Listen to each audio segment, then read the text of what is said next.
And now, HBO Sports presents Mayweather-Pacquiao, The Legends Speak.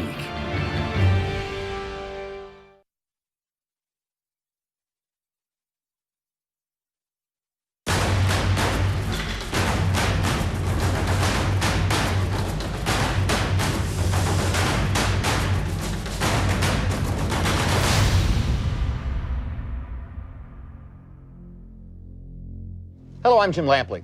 Welcome to this special HBO Sports presentation, Mayweather-Pacquiao, The Legends Speak. Working with me, HBO Sports boxing analyst Max Kellerman.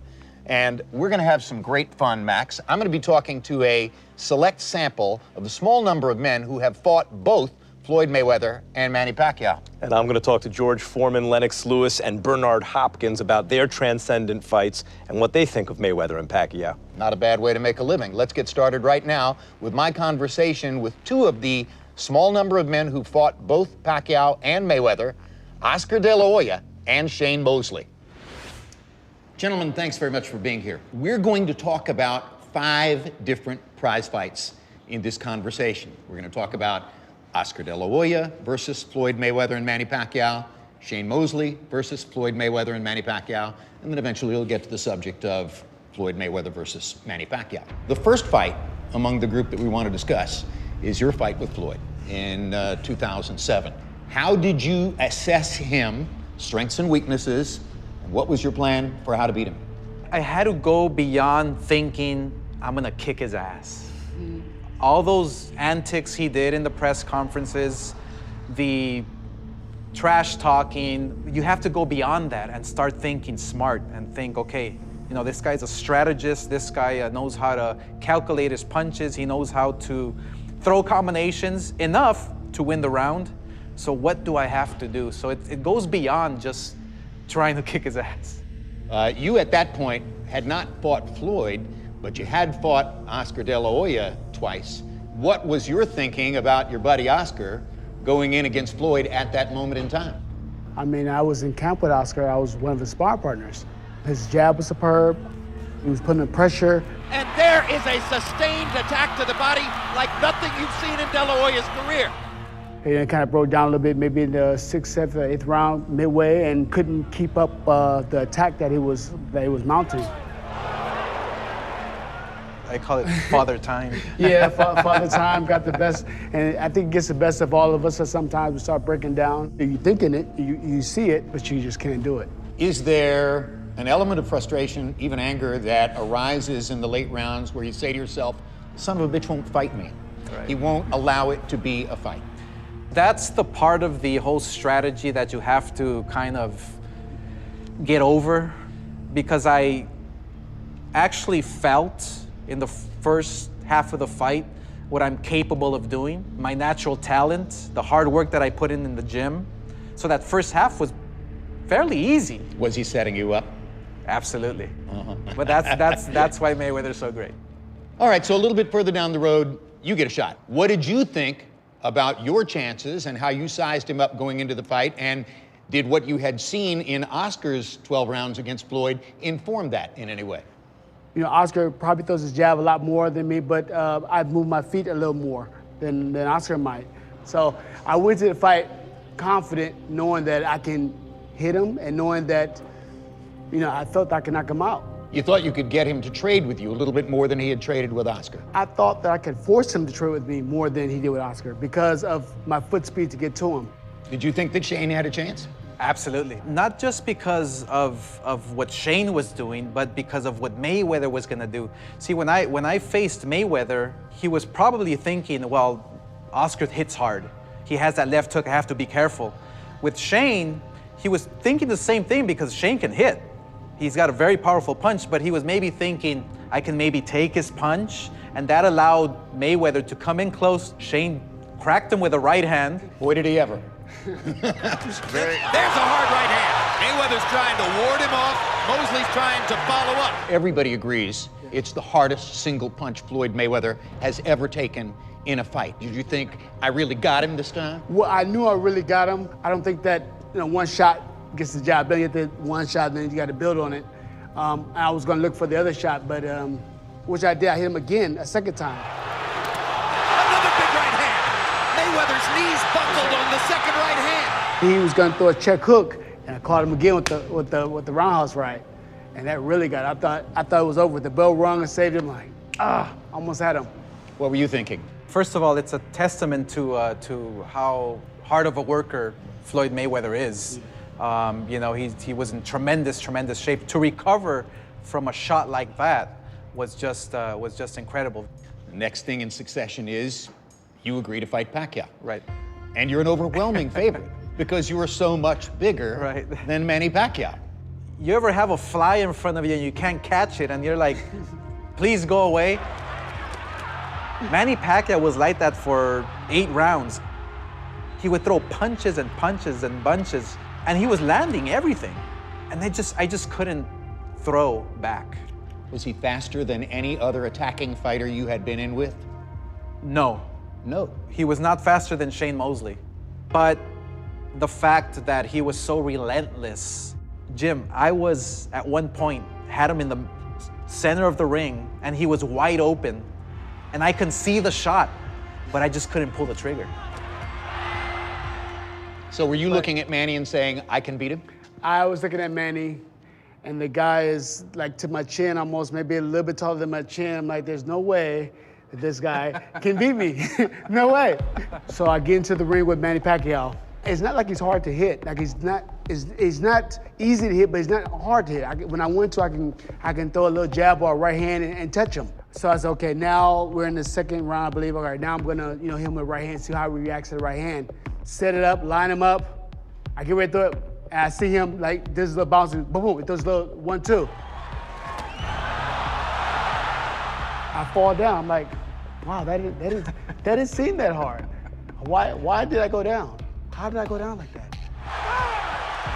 I get back up, and I'm dizzy. I'm like, whoa, I'm still dizzy. Like, I'd never been hit that casually, it seemed like to me. It was, because I seen the shot, but I never been hit that casually, it went down. All right, maybe got me right on the button because I don't go down. So I move around, touch, and I noticing that when he grazes me with the right hook, I kind of feel it a little bit. I said, wow, I have 10 more rounds to go. I have 10 more rounds to go. I didn't have any firepower. What a lot of opponents talk about is the whirling dervish footwork and how he can get from one place to another so rapidly and hit you from angles where you don't see it coming. Well, it's not really the angles. It's because it's his height. It doesn't seem like if we're here, maybe it was 5 feet away from each other, and he'll boom, and you're like, wow, how did he get there so fast? He's so small. He shouldn't be able to cut that type of ground. You agree with that, Oscar? Well, his footwork is extraordinary. He has those thick calves, those big legs, so it allows him to just jump in there right away. And that's what might give Mayweather trouble. Well, let's talk about Mayweather-Pacquiao. Is this, Shane, the classic matchup of the dynamic attacker against the great defender, or is there more to it than that? It might be a little more to it than that now. I noticed Mayweather did have a little bit of punching power. It wasn't like it was easy. Manny the right-hand counterpunch over the top? The right-hand counterpunch, and it's only when he wants to, because you don't know when he's going to turn on the power when he's not. And we noticed that Marquez hit Pacquiao with that overhand right and the straight right, and Mayweather's a master of throwing those right hands. He throws them very well. You agree with all of those observations, Oscar? I do agree. Manny Pacquiao is a fighter who is relentless, we know. He's gonna go in, he's gonna try and attack, because if he waits in the pocket, if he just waits for Mayweather to react, then Mayweather can just take him apart. Pot shot him here, there, win the rounds, put the rounds in the bag, and win possibly a dull fight. So Pacquiao knows he has to press the action, but now how does he press the action? For me, when I fought Mayweather, the jab was the key. Mayweather does not know how to block a jab, and that's a left hand. So Pacquiao, if he throws that relentless left hand straight down the pipe, it's bound to land.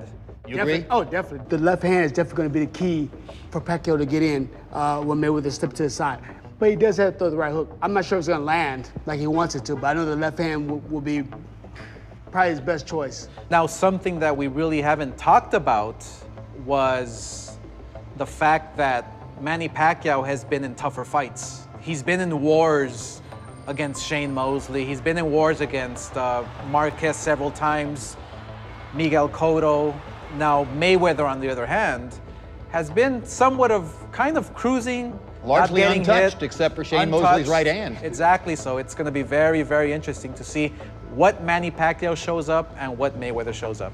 Let's pause for a second here, guys, because in addition to these two legends of the ring, there are other men who have fought both Floyd Mayweather and Manny Pacquiao. Well, when I first was going into the fight against Floyd Mayweather, obviously we wasn't going to beat him on speed and we wasn't going to beat him on boxing ability. What we tried to do is try to stay on his chest, try to throw him out of his stride, keep the punch volume high, you know, keep the work rate very, very strong. You know, I had my successes up close, I was working away, but I think he likes people putting the pressure on him. I think when people put the pressure on him, they bring the best out of him. Against Manny Pacquiao, it was very apparent just how heavy-handed he was, you know, and more so, he wasn't going to give ground, and he tried to hit me hard as I was marching in. More explosive puncher than Floyd Mayweather.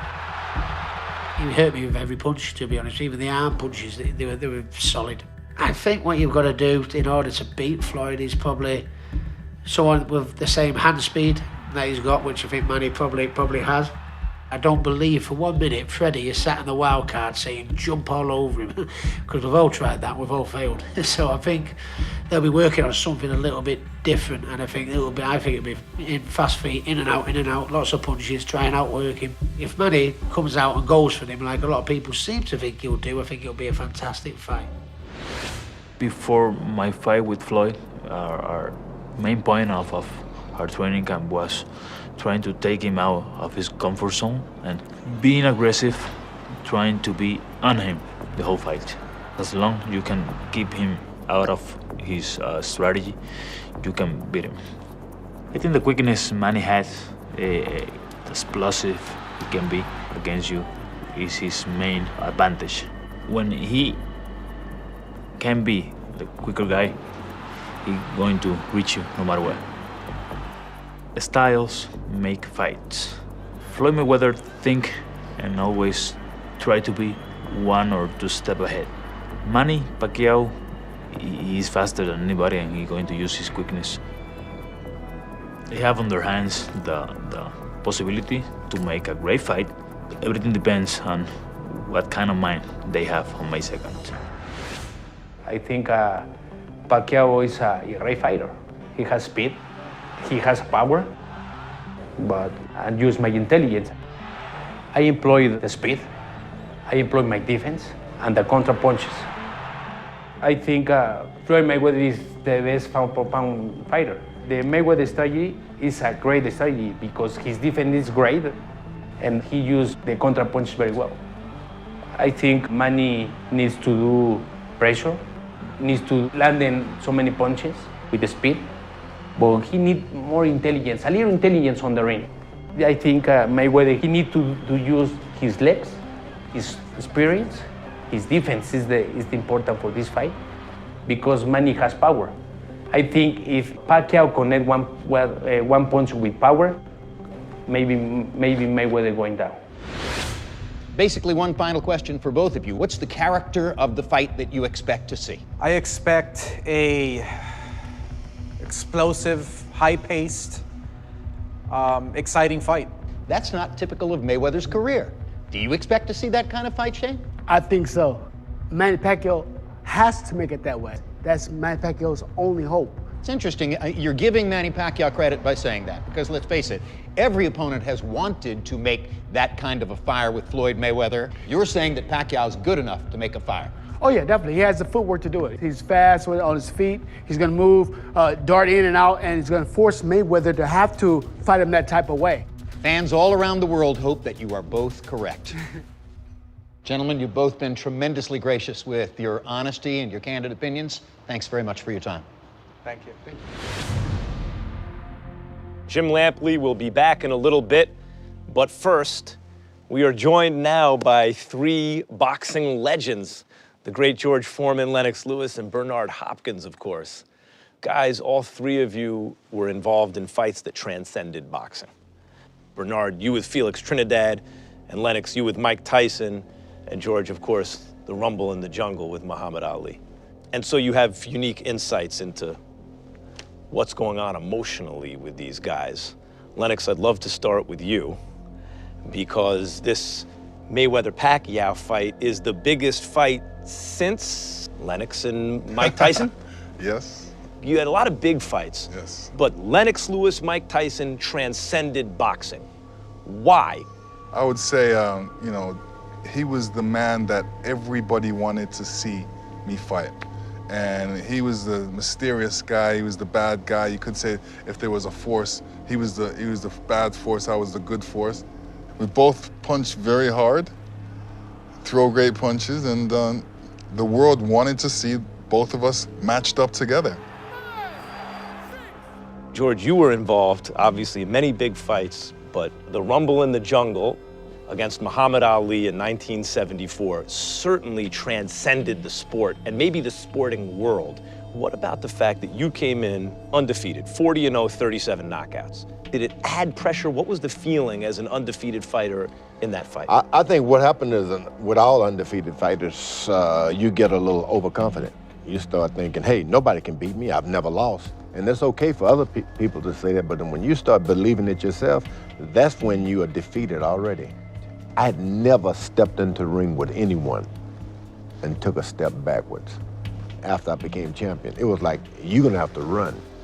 And Muhammad Ali, as soon as the bell rang, he was on the rope.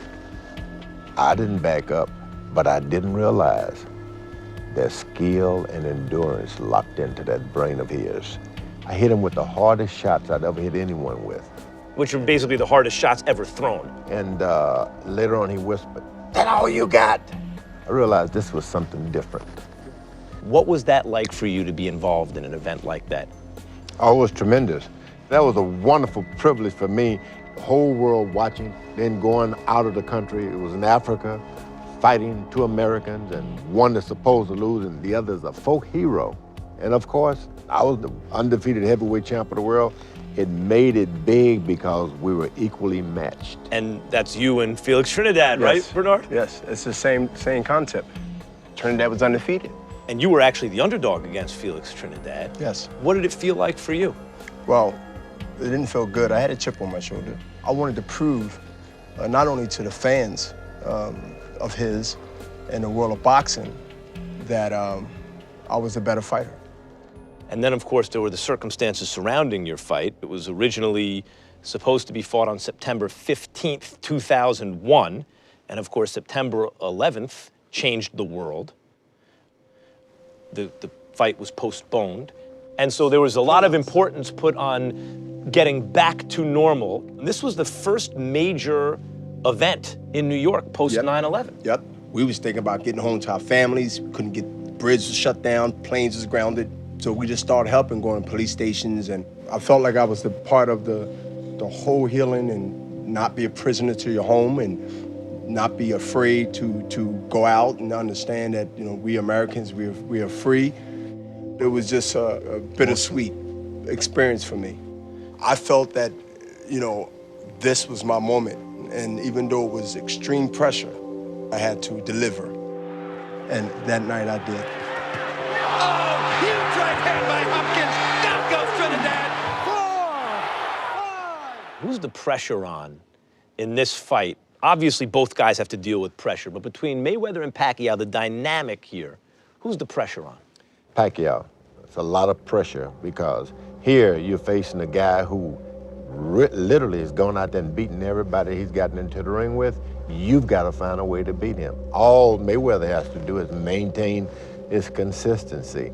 The pressure is on Pacquiao. I disagree. I think that the pressure's on Mayweather based on keeping that O and hopefully trying to get that 50-0 to make history down the line. If he has that pressure on him, he's creating that for himself.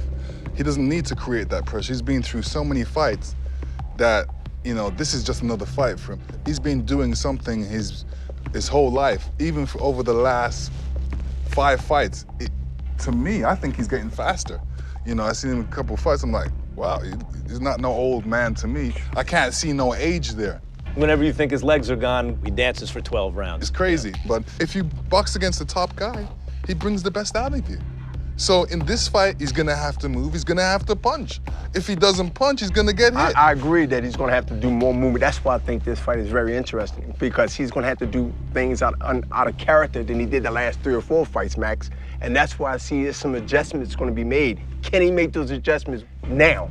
At this age, at this time, can he do it now? I think that's gonna be important. That's gonna be the billion-dollar question. And from Pacquiao's point of view, if things aren't going his way, can he sell out to try to get that knockout? I mean, Floyd, we saw, whatever people want to say about the punching power, Canelo wasn't in a hurry to get in on Floyd. Canelo's a big, strong kid. He wasn't rushing in on Floyd. He was tasting something he didn't like. Canelo got tired of getting counterpunch. And when you think split 1 second about that you didn't like that last punch, Mayweather has that edge on him because now he's thinking about it. I didn't like that left hook. Is that how it is, George? Because you were an attacking fighter, constantly attacking. Yeah, I like the idea of always going after the guy. But then the second time around, I set my defense as well. I think that Mayweather, as far as I'm concerned, since he was a teenager, he's been boxing the same way. He's even proved on doing what he does, but same broke. And if it ain't broke, there's no pressure. He's not gonna go out there and do anything extra. The other guy realizes, I gotta fight him. He's a counterpuncher. And a counterpuncher, the one thing they all have in common, they don't like to fight. I say, you know, all the guys that box. I disagree with him already. and listen, I don't know what he's gonna say, but I'm gonna be safe to say I disagree with him already. Let me tell you, if you can't catch it and you can't punch it, then how do you score the points? But Pacquiao throws so many punches, even though they're not connecting. We know in the world of boxing, a lot of punches get counted that don't hit, that judges count as punches. Let me tell you, so Mayweather's throwing, Pacquiao 2 or 3, chances but Pacquiao's out there. throwing 6. That's the problem. He's gonna take chances out there. Who's that, Pacquiao? Yeah, he's gonna take chances out there. He's an aggressive fighter. Yeah, he has to take the chance, but that's gonna open him up to a counter puncher. That's what a counter puncher loves to do. He wants you to commit yourself. A sensational right hand knockout. The way to beat a fighter like Mayweather is you concentrate on winning 1 round at a time. Yep, I agree. You win 1 round, you look at the judges and say, I put in more punches, I've landed, sit on your stool, rest. 2nd round, win. 3rd round, win. Maybe you have to coast 1 round. Then you get back and win the next round. Don't try to knock out. Forget the knockout. Don't try to hit this guy in the head. He has a good defense. He rolls with the shoulders. Get up. He rolls, and he's waiting for an opening. Floyd is looking while he's rolling. He's not all over the place. He's focused on the opening. He wants Pacquiao to extend himself. Mayweather's rolling. He's looking for opportunities as he rolls. Pacquiao is going to have to either be on an angle, not square up, and running off shots. When I say hustling, letting his hands go. Bell ring, Pacquiao's gonna get that round. If those rounds continue to be that way, Pacquiao's going around because he look like he's busier. Mayweather's getting maybe 1 or 2 shots in. And that's why I see this fight as being very dangerous, because Pacquiao throws a lot of punches and he throws from angles. He never squares up in front of you. And unlike a lot of southpaws who can do that, he has a little mustard on all those shots. He can punch. On all those shots. He can punch. What do you think the first round is gonna be like? Because to me, I think it's gonna be a chess match.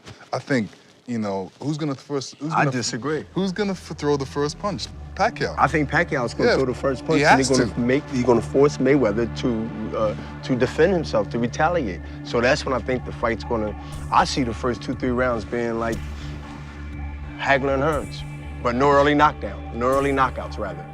Maybe a knockdown or 2, but no early knockouts, because I feel that both guys haven't knocked no one out in a long time. I think the matchup is great. You got a counter puncher against an aggressor. Yeah. So something has to give. This is a great matchup in that sense. This is about pride. This is about dignity. This is about, I told you I can beat him. If I'm Floyd Mayweather, I told you I'd have did the same thing 5 years ago. How big is this fight, George? I think this fight is big. Lewis Smelling, Ali, Frazier. No, not Foreman. Ali, Frazier, because that was big. And Pacquiao, Mayweather. Those 3 fights will then make up what boxing is all about. So the rematch of Lewis Schmeling is the biggest? Biggest. The first fight of Ali Frazier is the second biggest? Yeah. And this is the 3rd biggest? This is it. I think you might be right about that. I mean, because fans make fights. this is what they want. This is what makes it big. They want to see it, and they're hungry for it, and I want to see it. It's another super fight. Every generation, we got to see a super fight. Yep.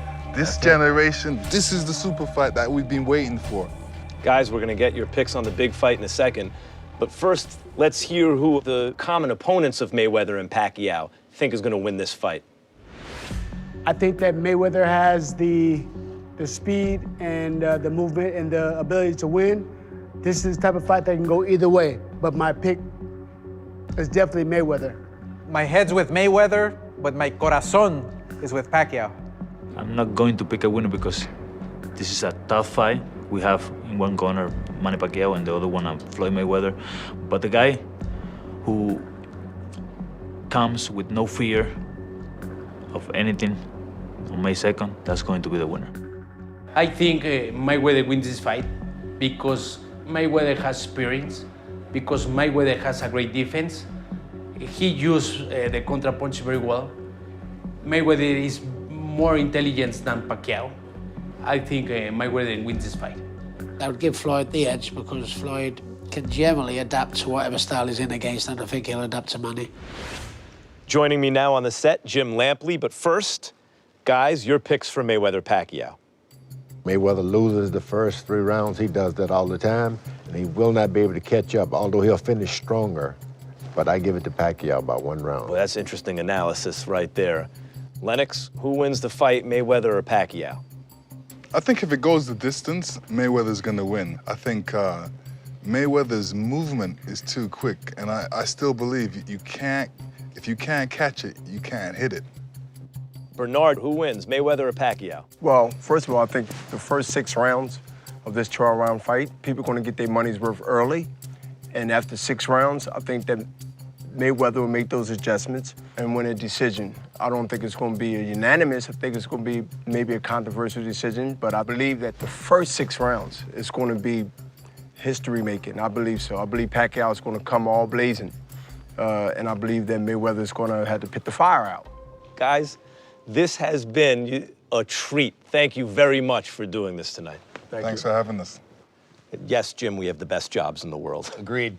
And now that we've heard from the legends, Max, a chance for a final moment of personal reflection from us. I find that as we build up to this, quite a number of people from other media will ask me, will this be the most significant fight you've ever covered? And my answer is, I know it'll be the biggest economic event in the history of boxing. That seems written in stone. But as for the significance of the fight, I have to see it first before I can answer that. Yeah, George Foreman made the point that the biggest, most significant fight ever was the rematch between Joe Louis and Max Schmeling. I agree. And then the second biggest, most significant fight ever is Ali Frazier 1, 1971. I agree.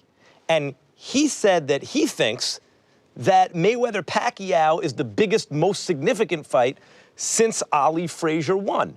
And I agree. I made the same point on the air a couple weeks ago, but then we don't really know the significance before the event takes place. If it's an amazing fight, then yes, it will be recorded in history that way. However we're anticipating it, we don't really know what we're dealing with in terms of significance until these guys produce. So I think I agree with you.